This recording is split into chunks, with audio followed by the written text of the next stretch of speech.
think I'm gonna get in. That's okay, Frank. The broadcast is now starting. All attendees are in listen-only mode. Good morning or good afternoon, and welcome to our webinar, ERM Implementation, Fully Integrating Both Top-Down and Bottom-Up Solutions. My name is Jeff Rigsby, and I'm President and CEO of CV Resource.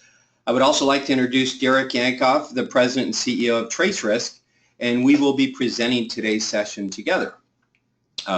First, before we get started, I would like to take this opportunity to thank you all for taking time out of your busy schedule to join us. In our invitation, we indicated that the session will run about 30 minutes, and we're certainly committed to staying on schedule and respecting your time. And you know, Derek and I have been serving our community bank clients' ERM needs, for over 5 years. And we've come to recognize that leveraging both disciplines as it relates to top-down and bottoms-up ERM solutions can really go a long way in improving the process and driving better results. So as far as our approach for our session today is, we'd like to just sit back and discuss what we view to be the kind of the top benefits of both, what it looks like when you bring it into your bank, and just generally walk through the key components of implementing an effective ERM system. As far as getting the most out of today's session or webinar, if you do have any questions, we do have instant messaging capabilities, and so feel free to post a question and we'll monitor that. We also have a brief Q&A session at the conclusion of the presentation. By the way, if you would like a copy of this presentation, you can use the GoToWebinar link and just send us a message and say, please send me the presentation, or be happy, or just do a return email to your confirmation from GoToWebinar or from me, I guess, and just let us know you're interested in getting a copy of it, and we'll get that off to you as well. Okay. So this is what we'd like to cover. When we talk about today's session, we think the purpose of the webinar is to really focus on how, by integrating the best of a top-down and bottom-up ERM process, you can really, effectively or elevate the effectiveness and value of your ERM solution. So what we'd like to cover in the brief time we have today is just for those of you who may not be totally familiar with ERM, we'll give a quick what it is, why our bank clients tend to use ERM, a quick definition or description, what's the difference between a top-down and a bottoms-up solution, and then we'll talk about the model as far as bringing the best of both solutions together, a quick process overview, touching on key top-down elements and touching on key bottom-up elements, and lastly, kind of bringing it all together and with some closing thoughts. So with that said, let's go ahead and jump in. So for those of you who might be a little bit new to enterprise risk management, according to COSO, their definition of ERM is it is a process affected by an entity's board of directors, management, and other personnel applied in strategy setting and across the enterprise, designed to identify potential events that may affect the entity and manage risk to be within its risk appetite to provide reasonable assurance regarding the achievement of entity objectives.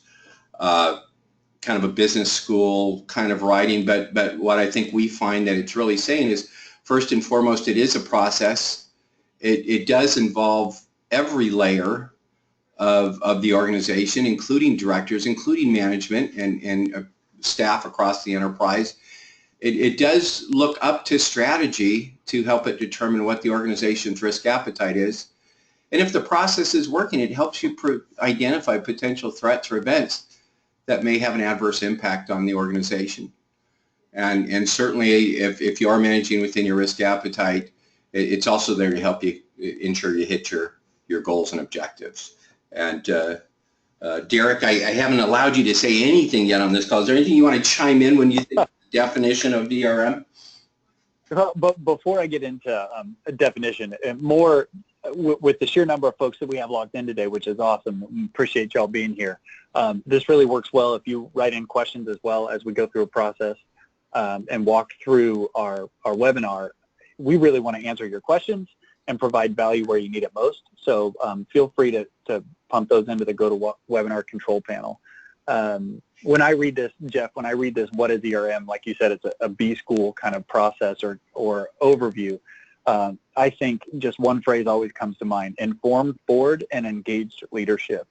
Over the years, not being a banker, but 5-6 years ago, getting into this with you, kind of learning and walking paper around different banks of all sizes, it was pretty clear that ERM wasn't well defined, but it also wasn't well structured within the four walls of an institution. So over the years, it's been great to see it kind of come to life.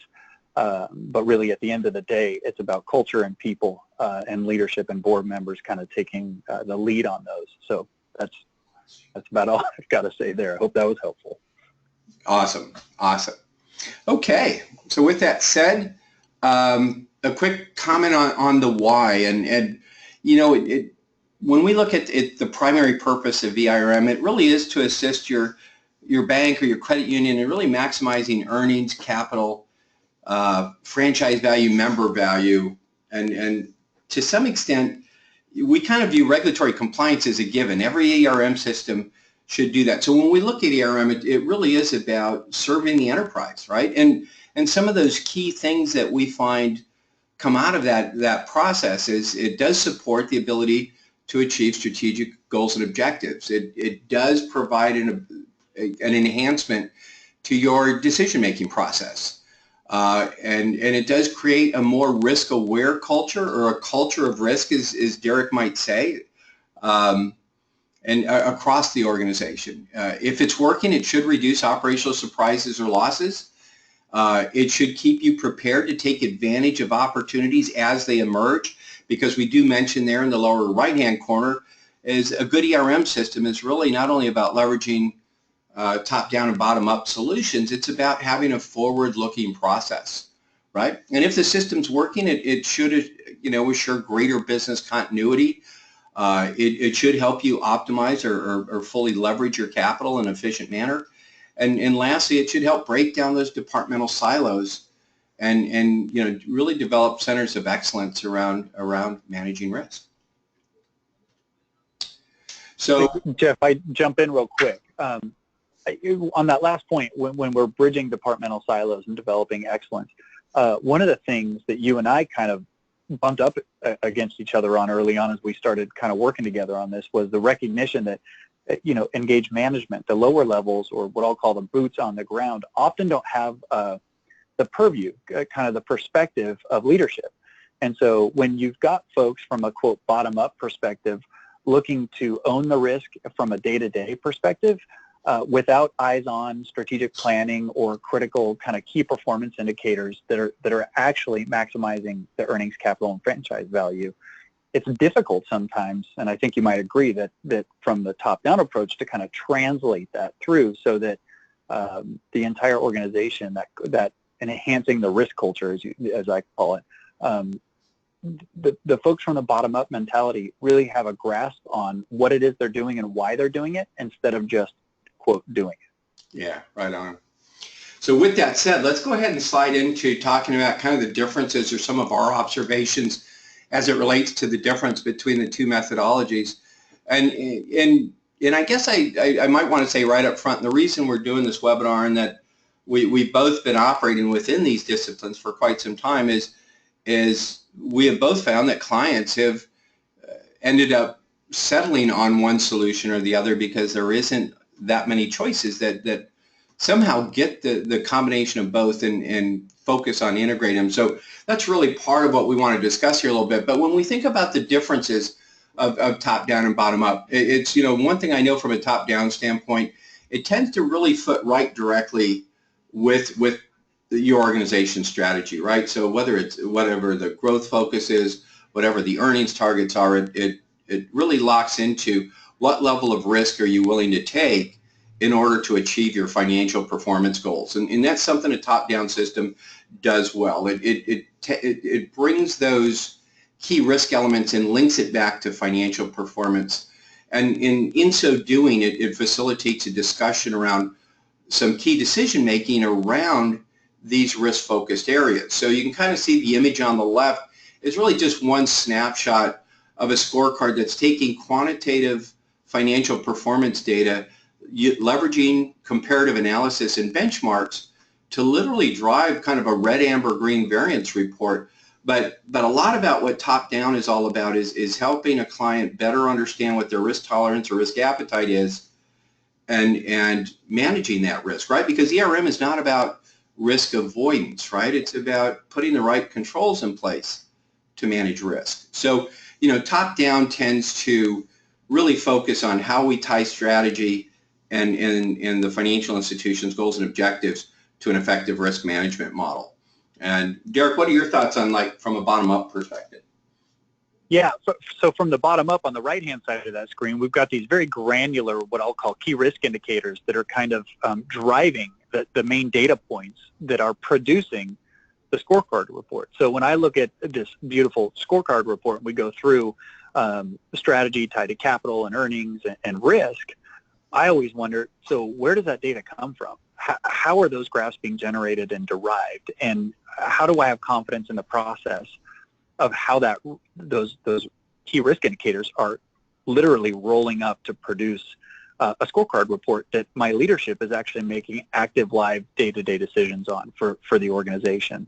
So from a bottom-up perspective, I look at this and say, from a management, I guess, on down day-to-day, is do you have this library of key risk indicators that you can you have faith in and that you can risk rank and work towards across the organization, whether it's quarterly or annually or semi-annually, that are updated consistently, that are based on guidance, and that are drivers and tied directly to some of the what I'll call dashboard reporting for board regulators and executive management. So for me, I see the bottom-up component as, you know, so when I look at this beautiful, like I said, dashboard, where does it all come from? And oftentimes, there's not a whole lot of thought process that goes into that. It's just, well, we get it at every board meeting, we spend a good amount of time on it, and either it makes sense or it doesn't, or we challenge some of the higher risk areas based upon strategic planning and other what I'll call transaction-based outputs. But can you actually drill into or trace back to, I don't want to say minutia, but the actual key risks that are driving some of those elements? And I like to think in the end is there's multiple decision makers that are involved in risk management, right, at every level. And there's board level decisions, there's senior executive level decisions, and there's operating group decisions. And if you kind of take a look and distill out the key data points out of what comes out of a good ERM system, that data feeds better decision making at every level. And that again is how we see both the top-down and bottom-up system kind of coming together. So if we were to take that to the next stage and actually really talk about, so what should you look at? So when you guys are out there looking, if you've already got a system, great. If you're looking for an ERM solution, you might want to keep this page and use it as a checklist. But when we take a look at the key benefits of both, when you think of top-down systems are really designed to enable management to make better fact-based and risk-based decisions, right? It's not a shooting from the hip. It's not an intuitive thing. It's good analysis. It's good forward-looking data, whether it's about emerging risk or performance-related, and a better decision comes out of it. And when you think about bottom-up, it's driving robust risk management, the key word, across the enterprise at a very robust level. So when I take a look at a system, and if you're assessing a system for your board and executive team, here's some of the things it should do. You know, the risk analysis should be tied to earnings, capital, and franchise value. How do you draw a roadmap back? Because let's face it, we know what directors want to look at. They want to look at earnings and earnings per share, and in many cases, with a lot of my subchapter S clients, it's dividends. And so how do we bring an ERM discussion into that dialogue that gets back to optimizing performance, creating sustainable earnings? The system should also, you know, be in position to support major decisions, you know, supported by these risk insights. There should be a clarity around 5 to 10 key risk or top risks that could potentially hamper your performance. Hey, let's face it, a good ERM system might identify, well, 100 plus issues, right? But at the board level, at the senior level, it's really what are those top 5 or 10 issues that are probably keeping them up at night and that they want to be aware of. But it does also facilitate in providing an effective oversight mechanism for the board to demonstrate both in their own operating discipline and even for their regulators to understand they have a keen awareness of how the enterprise is managing its risk. And then lastly, from a top-down standpoint, it really should facilitate senior management and the board's dialogue around risk before decisions are made, right? It enables a script to have it. And then from, bottom up standpoint, and I'm just going to hit the bullets and then defer to Derek, but it's extensive risk identification, analysis, and tracking. It's detailed. It's a massive library of good data about where risk resides and how we're doing in those areas. Because it's an automated platform, employees across the enterprise are empowered to use that information in their own world within risk management and make better decisions with that information. It should be an efficient system, it should be effective, and that's really the benefit of automation. And in the end, because you're touching everybody within the enterprise, it enables you to have that more highly engaged risk culture that you might be looking for. We call the nexus benefits, and these are the 2 questions I would always ask as you're assessing solutions is, does the system do these 2 things? Is senior management and the board fully engaged? And I think that's one of the biggest challenges. So this type of integration should fully engage your management team, senior team, and the board. And then does it have high impact risk information that is readily available, that is consistent, and above all else accurate? And Derek, certainly defer to you on any of your insights. Yeah, from the bottom-up context and how it feeds to the top-down or the nexus benefits we're talking to, I like to use the term manual automation. When you're working with the kind of management below on these risk assessment processes, oftentimes what you're going to see are, somewhere between 20 to 40 different kind of Microsoft Office-y driven documents, and none of them are standardized, right? We get them from peers in the industry or maybe from a C-Bank forum, or you're at lunch and you're swapping Google templates, quite honestly. And so as that data flows through, there's no standardized way in which the high impact information rises to the surface. It's really left up to that mid-level manager or someone in the organization that's kind of leading ERM to then right size that information and make sense of it and produce that for board and leadership. And so that's always, when we talk about a highly engaged, risk-aware culture, that really puts folks in the weeds. They're really focused on day-to-day and just getting activity or kind of project management type stuff up and running. Lots of times what I'll hear is the word, I've become a babysitter in my bottom-up culture. So what we want to do from this manual automation context is let technology enable that process. It's not a silver bullet and it doesn't solve everything, but it certainly takes you from a 911 or a reactive to a 411 or a proactive situation. And it also gives you that ability, like Jeff was speaking to, and in my terms is moving from an X-ray to more of an MRI, if you're familiar with the healthcare industry. So a 2-dimensional X-ray versus this Rubik's Cube MRI view of risk that allows different stakeholders throughout the organization, as that information flows from the bottom to the top, to kind of look at risk in a unique way based upon, again, their holistic view of risk within the bank or the credit union. Great. Okay, before we get into specific kind of best practices and things you should be looking at in your system, just from a roadmap standpoint, think about it in terms of a flow chart. So when you think about any ERM system, the non-negotiable of any good system is that it should provide the functions of effective risk, identifying risk, measuring risk, monitoring risk, and controlling risk. And a top-down system tends to pull in more detailed support around governance and linking your strategic and capital plans and your risk appetite and really setting up accountabilities and process. But in the end, it should be a good flow chart. It should represent a systems approach to doing effective management, and it should get better over time. But one of the things is probably spending more time on the top-down side than a bottoms-up.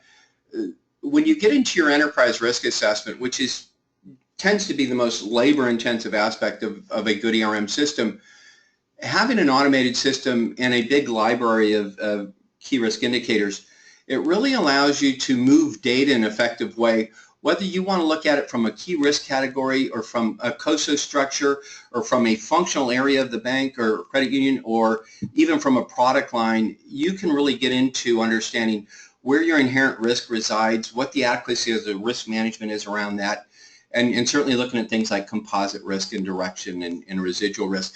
So just want to reinforce that any good system, be it top-down or bottom-up, it really needs to make sure that there's a clear discipline around identifying, measuring, monitoring, and controlling risk.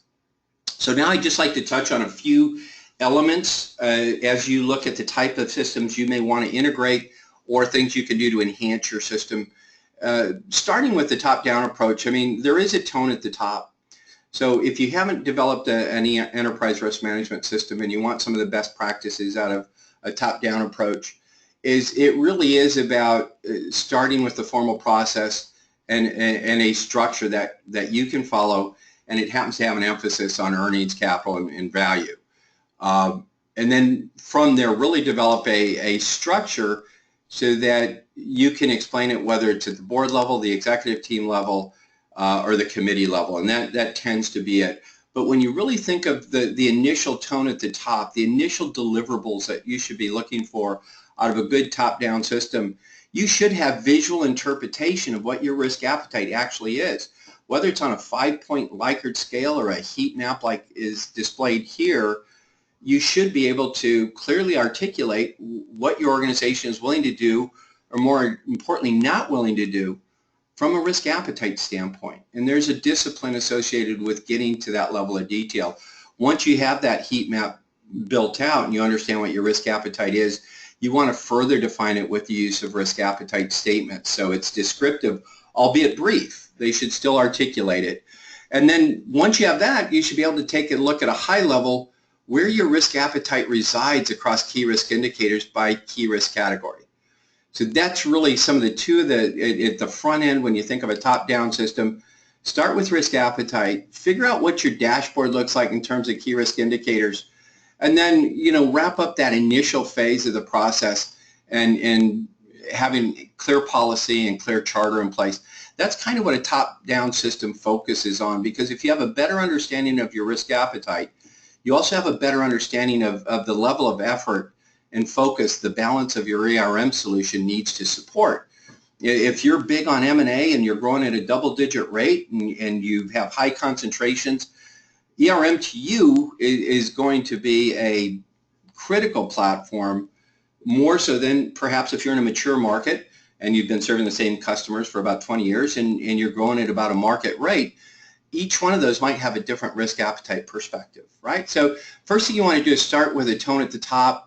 From there, you really want to take a look at how do you identify, measure, and mitigate top risk.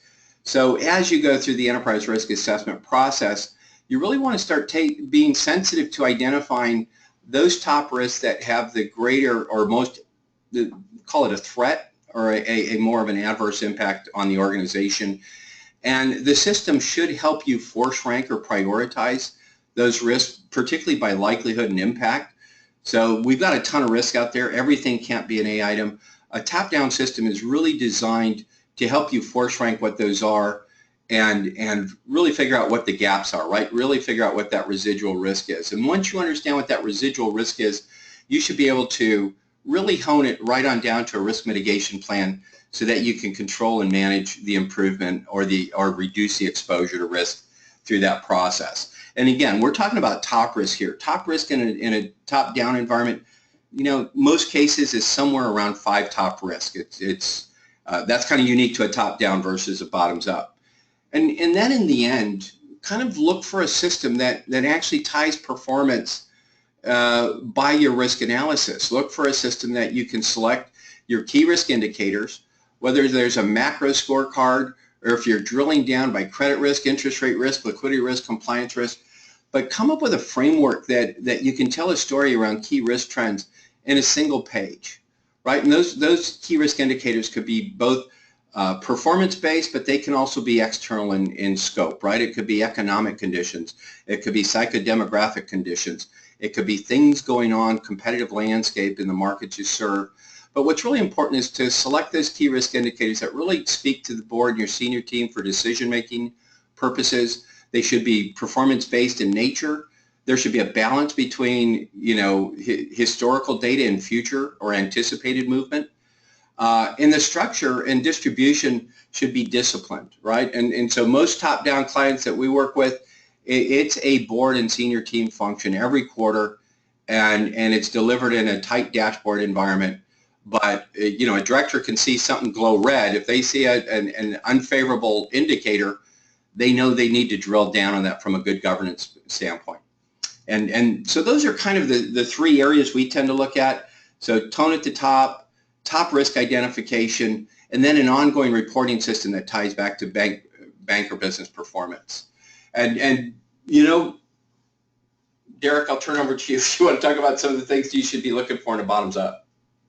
Sure. So one of the things, if I could, I know we're coming in on time here with 5 to 10 minutes left, but I like to tell a story from the bottom-up perspective. And Jeff, it reminds me of a bank in Nebraska we're working with. So we walk into the room, we show these board reports, and we go through how all these, like Jeff just said, from a top-down perspective. And we have a really engaged and a high IQ for risk at this institution. And we had 6 or 7 folks say, "Well, wait a minute, how do we get all that? How are we unveiling or producing these 5 key risk areas, and what's behind those? How does our day-to-day team know, our boots on the ground staff understand where those things are coming from?" And so the reason that this spreadsheet is up here is because it's very typical.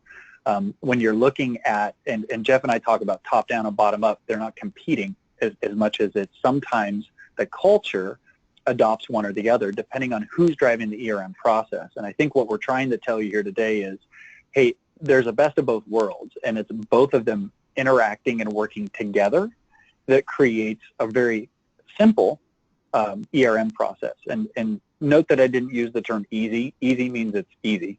Simple can be complex, but we can do this in a very simple way if we were to go back through and look at the process slide that we had talked to. So this spreadsheet is just this identification of, a dashboard report comes out of 23 of these spreadsheets that someone at your institution is working on managing, collecting via email, whatever it might be. And it gets very, very difficult to even figure out, hey, are the key risks that we're looking at, are they tracking to current guidance across the 9 different organizations that are issuing guidance in the form of speech sometimes?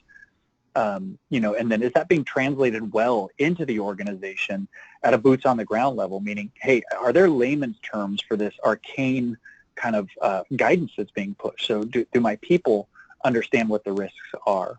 And then we move through it. So we move to an automated solution, as Jeff just has shown, is how do I make it simple? How do I get people at the organization to jump on, to fill out these key risk indicators, to understand them readily, and then to get live feedback from the system to let them know where those risks are, and then its interpretation, meaning how it's going to roll up into the executive dashboard report. What is it going to look like to a regulator, to a board member?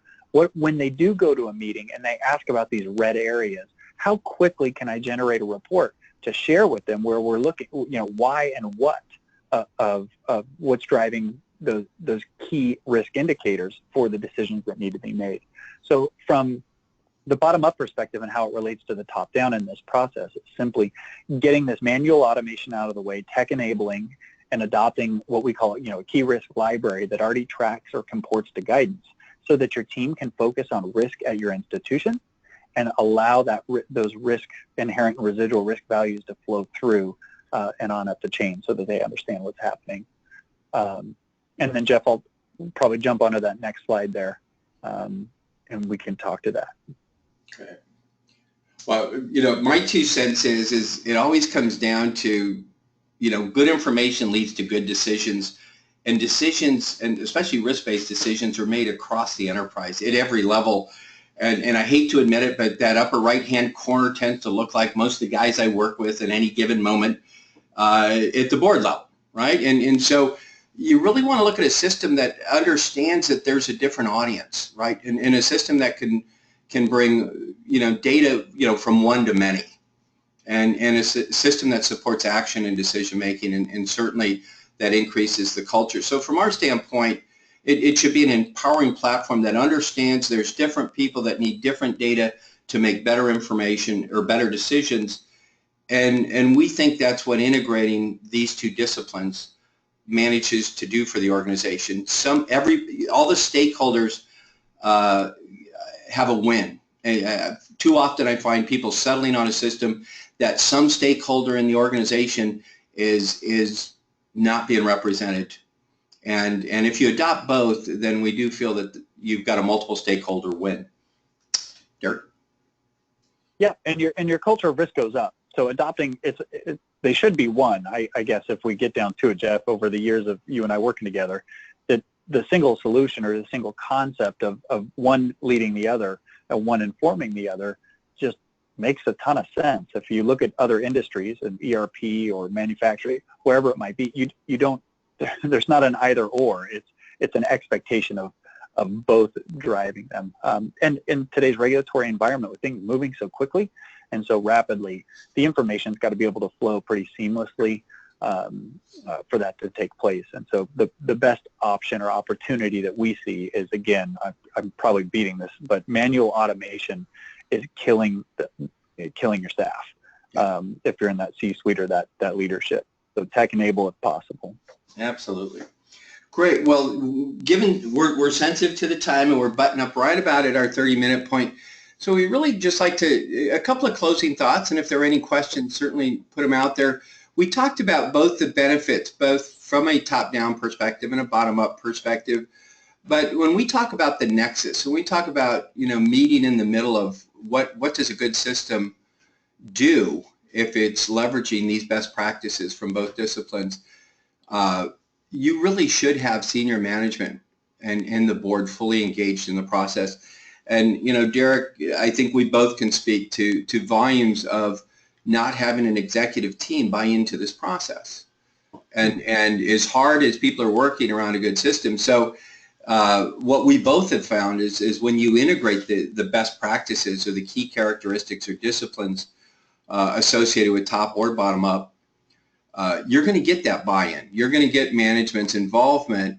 And with that, the other factor is through automation and the robust nature of this type of approach, you have high-impact risk information reported quickly, accurately, and consistently, which means the system becomes more efficient and even has a higher impact. So as you evaluate your own program or as you do your due diligence on any future decision you may make in this area, ask these questions. Use this one page and say, am I deriving these benefits from whatever I look at? And challenge the system and the provider to ensure they're there. Derek? One of the things that strikes me when I talk about this is the human capital component of this. If you were to ask your team, or if you took a survey, and we've done this informally, the average life cycle of an ERM process is somewhere around 90 to 100 days, which is brutal. So also, as you're looking on the senior management side and the high impact risk information is, what's the toll? What's the resource allocation look like internally? How long does it actually take to get that dashboard report that you expect at your executive meetings? And try to think of it in terms of how do we make that simpler? Because your risk culture goes up when people do more meaningful work and the work that they're doing is valued. Great. Okay, so in conclusion, by the way, are there any questions or any comments anybody would like to post?